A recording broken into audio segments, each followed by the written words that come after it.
ಎಲ್ಲರಿಗೂ ನಮಸ್ಕಾರ. ಮೈಂಡ್ ಮಾಸ್ಟರ್ಗೆ ಸ್ವಾಗತ. ನಾವು ಕೇಳೋ ಸುಲಭ ಪ್ರಶ್ನೆಗಳಿಗೆ ಎಷ್ಟು ಪ್ರಶ್ನೆಗಳಿಗೆ ಉತ್ತರವನ್ನು ನೀಡಿದ್ದೀರಿ ಎಂಬುದನ್ನು ಕಮೆಂಟ್ನಲ್ಲಿ ತಿಳಿಸಿ. ಮೊದಲನೆಯ ಪ್ರಶ್ನೆಯನ್ನು ನೋಡೋಣ. ಭಾರತದ ಅತ್ಯಂತ ಶ್ರೀಮಂತ ನಟ ಯಾರು? ಆಯ್ಕೆಗಳು: A. Akshay Kumar, B. Salman Khan, C. Hrithik Roshan, D. Shahrukh Khan.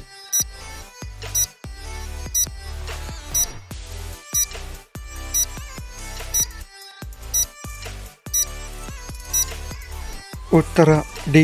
Shahrukh Khan. ಮುಂದಿನ ಪ್ರಶ್ನೆ. ಭಾರತದ ಅತಿ ದೊಡ್ಡ ಗುಮ್ಮಟ ಯಾವುದು? ಎ. ರಷ್ಯಾದ ಇಸ್ಟ್ರಾ ಗುಮ್ಮಟ, ಬಿ. ಬಿಜಾಪುರದ Gol Gumbaz, C. Saint Peters basilica, D.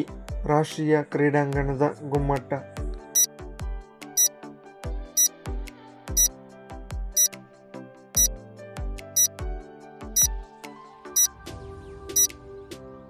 ಉತ್ತರ ಬಿ. ಬಿಜಾಪುರದ ಗೋಲಗುಮ್ಮಟ.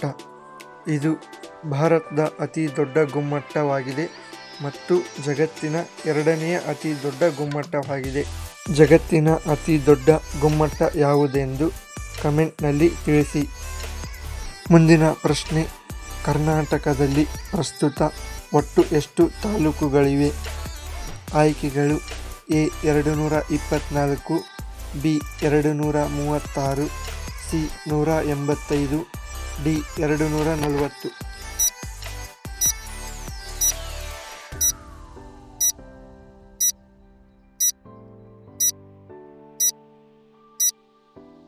ಉತ್ತರ ಬಿ. 236. ಕರ್ನಾಟಕದಲ್ಲಿ ಪ್ರಸ್ತುತವಾಗಿ 236 ತಾಲೂಕುಗಳಿವೆ ಮತ್ತು 224 ವಿಧಾನಸಭಾ ಕ್ಷೇತ್ರಗಳಿವೆ. ಮುಂದಿನ ಪ್ರಶ್ನೆ. ಕರ್ನಾಟಕದ ಪ್ರಸ್ತುತ ರಾಜಧಾನಿ ಯಾವುದು? A. Mysuru, B. Bengaluru, C. Hubballi, D. Dharwad.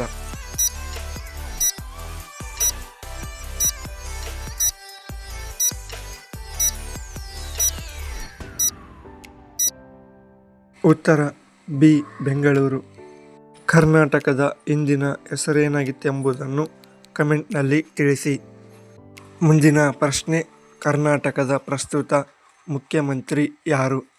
A. Siddaramaiah, B. D. K. Shivakumar, C. H. D. Kumaraswamy, D. Basavaraj Bommai.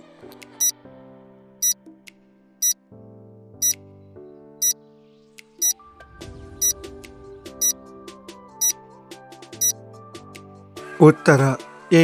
Siddaramaiah. ಮುಂದಿನ ಪ್ರಶ್ನೆ. ಭಾರತದ ಅತ್ಯಂತ ಶ್ರೀಮಂತ ಕ್ರಿಕೆಟರ್ ಯಾರು? A. M. S. Dhoni, B. Virat Kohli, C. Sachin Tendulkar, D. Rohit Sharma.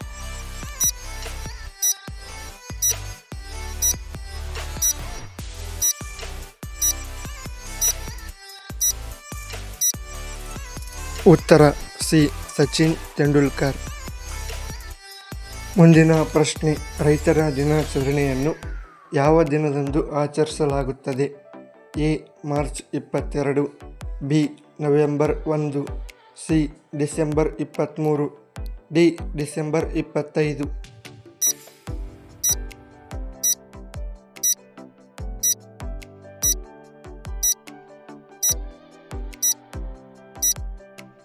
ಉತ್ತರ ಸಿ. ಡಿಸೆಂಬರ್ 23. ಮುಂದಿನ ಪ್ರಶ್ನೆ. ಭಾರತ ದೇಶದಲ್ಲಿ ಪ್ರಸ್ತುತವಾಗಿ ಒಟ್ಟು ಎಷ್ಟು ರಾಜ್ಯಗಳಿವೆ? ಎ. 28, ಬಿ. 29, ಸಿ. 31, ಡಿ. 30.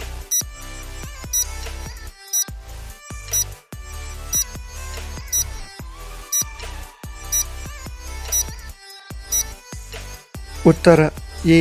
28. ಗೆಳೆಯರೇ, ಜಮ್ಮು ಕಾಶ್ಮೀರ ರಾಜ್ಯವನ್ನು ಪ್ರಸ್ತುತವಾಗಿ ತೆಗೆದುಹಾಕಿ ಕೇಂದ್ರಾಡಳಿತ ಪ್ರದೇಶವೆಂದು ಪರಿಗಣಿಸಲಾಗಿದೆ. ಮುಂದಿನ ಪ್ರಶ್ನೆ.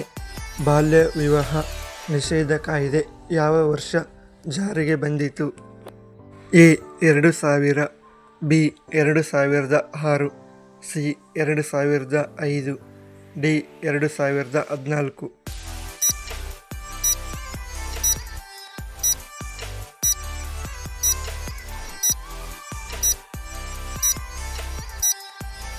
ಉತ್ತರ ಬಿ 2006. ಮುಂದಿನ ಪ್ರಶ್ನೆ, ಅತಿ ಹೆಚ್ಚು ಚಿನ್ನ ಉತ್ಪಾದಿಸುವ ಭಾರತದ ರಾಜ್ಯ ಯಾವುದು? A Gujarat, B Rajasthan, C Karnataka, D Tamil Nadu.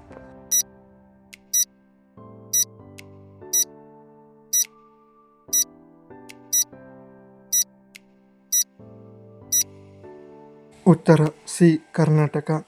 ಕರ್ನಾಟಕದಲ್ಲಿ ರಾಯಚೂರು ಜಿಲ್ಲೆಯ ಹಟ್ಟಿ ಚಿನ್ನದ ಗಣಿಯಲ್ಲಿ ಅತಿ ಹೆಚ್ಚು ಚಿನ್ನ ಉತ್ಪಾದಿಸಲಾಗುತ್ತದೆ.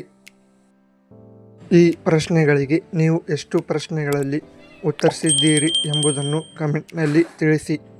ಧನ್ಯವಾದಗಳು.